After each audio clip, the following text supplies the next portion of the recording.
Et si les promesses de Dieu n'étaient pas simplement des paroles anciennes écrites dans un livre, mais des clés vivantes, prêtes à ouvrir des portes spirituelles puissantes dans ta vie aujourd'hui? Et si ces promesses n'étaient pas réservées à une élite spirituelle, mais destinées à toi, là où tu es, avec ce que tu vis? Dieu n'attend pas demain pour agir. Il veut se manifester maintenant, à travers son Esprit Saint. Et l'Esprit ne t'a pas oublié. Il t'attend. Tu n'es pas ici par hasard. Ce message est pour toi. Il ne s'agit pas de rêver, il s'agit de croire, de recevoir et de marcher avec Dieu dès aujourd'hui. Si tu crois que ces promesses sont aussi pour toi, like la vidéo, commente. Je reçois les promesses de Dieu dans ma vie. Abonne-toi pour ne rater aucune parole d'encouragement. 1. La promesse de la paix dans le tumulte. Ferme les yeux un instant. Imagine une mer déchaînée, le vent qui hurle, les vagues qui cognent, et pourtant, au fond de cette mer, à des kilomètres sous la surface, un silence total, une immobilité parfaite. C'est ça, la paix de Dieu. Elle ne se fabrique pas, elle ne dépend pas des bonnes nouvelles ou des journées sans douleur. Elle ne vient pas parce que tu as résolu tous tes problèmes ou prié assez fort. Elle descend. Elle tombe comme une couverture invisible sur ton âme, même quand tout s'effondre autour de toi. Tu peux être au milieu d'une rupture, d'une facture impayée, d'un diagnostic que tu redoutes, et ressentir, inexplicablement, un calme que rien ne peut expliquer. Ce calme-là, c'est une promesse, pas une illusion, pas une consolation émotionnelle, un don réel, solide, incarné par la présence vivante du Saint-Esprit. Le monde t'apprend à chercher le contrôle, à trouver la paix dans la prévisibilité. Mais l'Esprit de Dieu te dit « Tu n'as pas besoin de tout gérer pour être en paix, tu as juste besoin de me laisser la place. » La paix, c'est le moment où tu expires enfin, celui où tu n'as plus à faire semblant d'être fort. Celui où tu t'assois sur le sol, les épaules tombées, et que tu murmures « Je n'en peux plus ». Et c'est dans ce vide que Dieu te rejoint. Pas avec des solutions, mais avec sa présence. Il ne te demande pas d'être prêt, il ne te demande pas d'être capable, il te demande juste de t'ouvrir. Car la paix, ce n'est pas l'absence de bruit. C'est une voix douce qui dit, au milieu du vacarme, « Je suis ici, tu peux respirer maintenant. » Et ce souffle, c'est le début d'une paix qui dépasse tout ce que tu avais imaginé. 2. La promesse de la force quand tu es faible. Il y a des matins où simplement ouvrir les yeux est une victoire. Tu regardes le plafond, le cœur lourd, les pensées embrouillées. Tu ne sais même plus comment t'appeler fort parce que tout en toi semble s'effriter. Et pourtant, tu te lèves. Pas par enthousiasme, pas parce que tout va bien, mais parce qu'il y a en toi une étincelle qui refuse de mourir. Ce n'est pas toi, ce n'est pas ta volonté, c'est Dieu en toi. L'Esprit Saint ne s'attend pas à ce que tu portes tout, que tu sois invincible. Il ne te félicite pas parce que tu es performant. Il s'approche dans le silence quand tu n'as plus de mots. Quand les larmes remplacent les prières, il comprend, il entend. Tu veux savoir à quoi ressemble la force? Ce n'est pas le rugissement du vainqueur. C'est parfois un souffle, à peine audible. Je n'en peux plus, mais je vais continuer. C'est dans cette fissure que l'Esprit s'infiltre. Il ne te demande pas de cacher ta douleur. Il t'invite à t'asseoir avec lui, au bord de ton effondrement. Et dans cet endroit que tu pensais trop fragile, trop honteux, trop vide, il fait naître une force surnaturelle. Pas une force pour impressionner, mais une force pour tenir, marcher, espérer encore. Tu n'as pas à faire semblant, tu n'as pas à répéter « ça va ». Parce que l'Esprit Saint, Zafi, n'a jamais demandé de performance. Il est venu pour ceux qui tombent, pas pour ceux qui prétendent voler. Et sa puissance ne vient pas après la faiblesse, elle se manifeste dedans. Là, au cœur de ton épuisement, au milieu de ta lassitude. Ce n'est pas une faiblesse d'avouer que tu n'en peux plus, c'est une porte. Une porte que Dieu ouvre pour y entrer avec sa force. 3. La promesse d'une direction claire. Il y a ces moments suspendus où l'avenir devient un brouillard, où chaque option semble incertaine et chaque pas un risque. Tu es là, figé à l'intersection, priant pour un panneau, une flèche, une voix du ciel, mais tout ce que tu entends, c'est le silence. Un silence qui, au début, te fait douter. Tu te demandes si Dieu t'entend encore, si tu t'es trompé, si tu as été oublié, et pourtant, ce silence n'est pas vide, il est plein, chargé, habité. L'Esprit Saint n'est pas un GPS bruyant. Il ne t'envoie pas une carte détaillée avec chaque virage à venir. Il t'offre sa main. Il murmure dans l'invisible. Pas des réponses, mais une paix, une certitude douce, presque imperceptible, comme une lumière timide dans une pièce obscure, juste assez pour éclairer le pas suivant. Et c'est là que tout change. Parce que Dieu n'a jamais promis de te montrer le chemin complet. Il a promis de marcher avec toi. Tu veux voir la destination. Il t'invite à faire confiance au voyage. Chaque détour, chaque attente, chaque porte fermée ne sont pas des erreurs. Ce sont des instructions divines, déguisées. L'Esprit t'enseigne à écouter autrement, à lire la paix intérieure, à suivre un ressenti, une impression douce, un mot déposé au bon moment. Parfois, c'est une rencontre. Parfois, une fermeture brutale qui devient une bénédiction. Tu n'as pas besoin de comprendre chaque détail. Tu n'as pas besoin de certitude bétonnée. Tu as besoin de proximité, parce que la clarté ne vient pas d'en savoir plus. Elle vient de marcher plus près de celui qui connaît le chemin. Et même si tu ne vois que le prochain pas, c'est suffisant, parce qu'il est là, et il ne te laissera jamais seul. Quatrième, la promesse de la guérison intérieure. Il y a ces cicatrices que personne ne voit, des fissures dans le cœur recouvertes de sourires, des souvenirs rangés derrière des silences trop longs et des douleurs que tu as apprises à cacher si bien que parfois tu oublies même qu'elles sont encore là. Mais Dieu, lui, n'oublie pas. Il n'a jamais détourné les yeux de ces blessures que tu portes, celles que tu as subies, celles que tu t'infliges en silence. Il n'a pas détourné la tête quand on t'a brisé. Il n'a pas reculé devant ce que toi-même tu ne veux plus voir. L'Esprit Saint n'arrive pas avec fracas. Il ne déchire pas les bandages. Il s'approche en douceur. Il s'agenouille à côté de ta douleur comme on veille une plaie ouverte. Il ne t'expose pas. Il ne t'accuse pas. Il touche avec tendresse. Et dans ce toucher, quelque chose commence à guérir. Parfois, c'est comme un éclair, un instant de libération, une paix soudaine, un pardon que tu croyais impossible, mais d'autres fois, c'est comme une pluie lente. Une guérison qui se glisse dans ton quotidien. Un peu plus de lumière chaque matin, un peu moins de poids chaque soir. Et non, Dieu ne te demande pas d'oublier. Il ne passe pas un chiffon sur ton passé pour le rendre invisible. Il fait mieux. Il transforme ce qui t'a brisé en histoire de résurrection. Ce que tu pensais être la fin devient un chapitre que d'autres liront pour guérir à leur tour. Il y a des morceaux de toi que tu pensais perdus, des bouts d'âme que tu croyais à jamais détruits. Mais l'Esprit Saint était spécialiste de la reconstruction. Il ne restaure pas à l'identique, il recrée en mieux. Et tout ce qu'il attend, c'est un souffle, une invitation, un mot. Esprit Saint, si tu veux, touche-moi ici. Cinquième, la promesse de la provision. C'est étrange comme les besoins ont un bruit. Ils ne parlent pas, mais ils crient.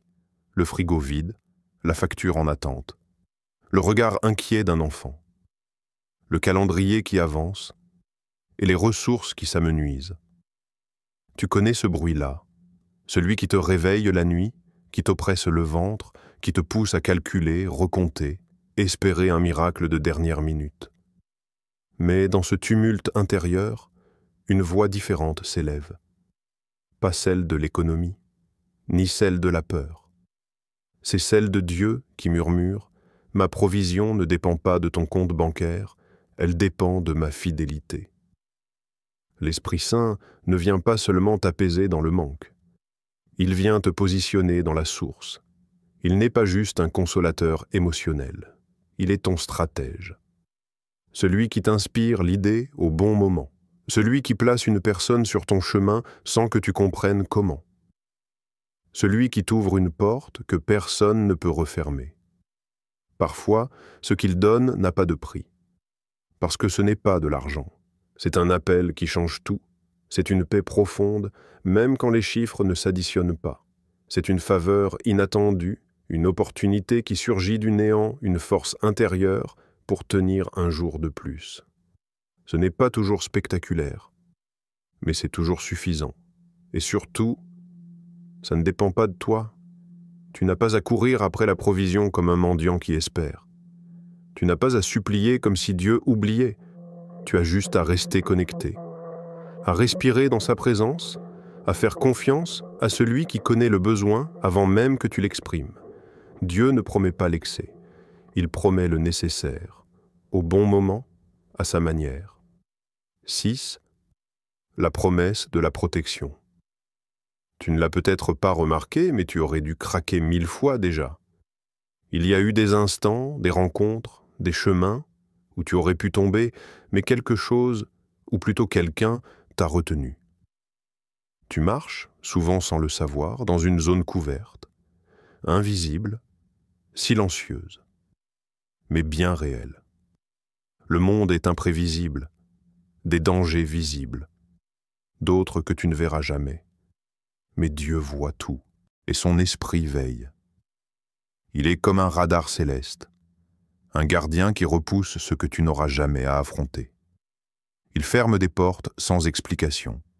Il ralentit tes pas sans prévenir. Tu t'énerves, tu te plains, mais parfois, ce qu'il t'évite, tu ne comprendras que plus tard.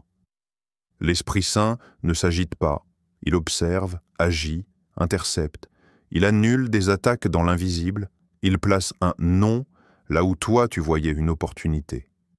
Et pendant que tu dors, il travaille. Mais il n'impose pas sa couverture.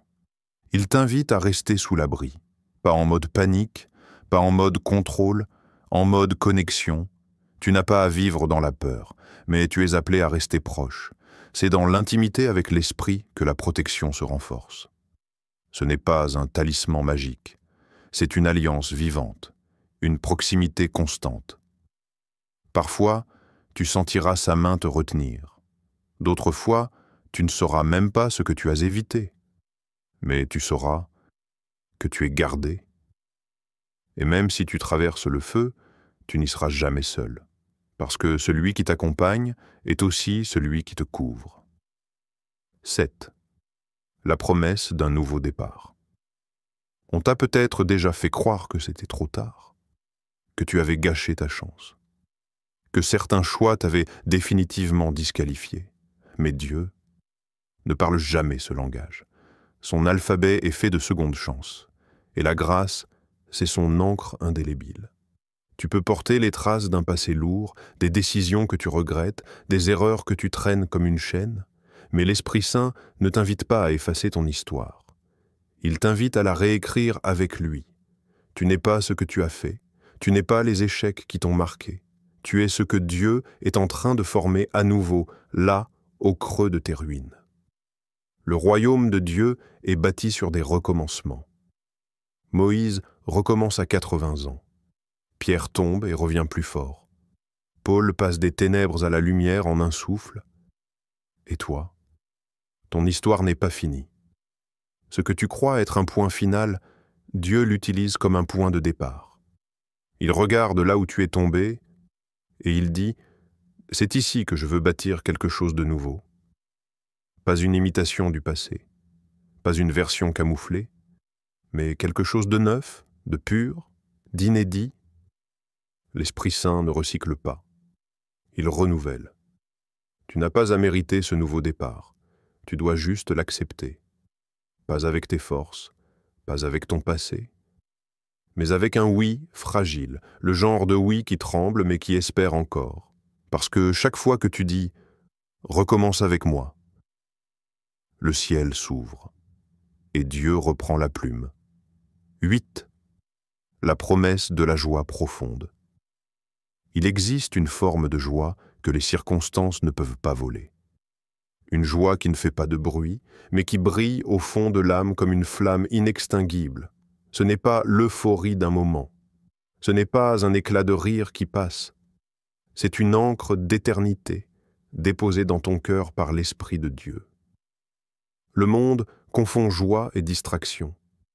Il cherche la joie dans l'accumulation, les applaudissements, les sensations. Mais quand le silence revient, quand la lumière baisse, il ne reste plus rien. La vraie joie, elle reste. Elle ne recule pas face aux mauvaises nouvelles.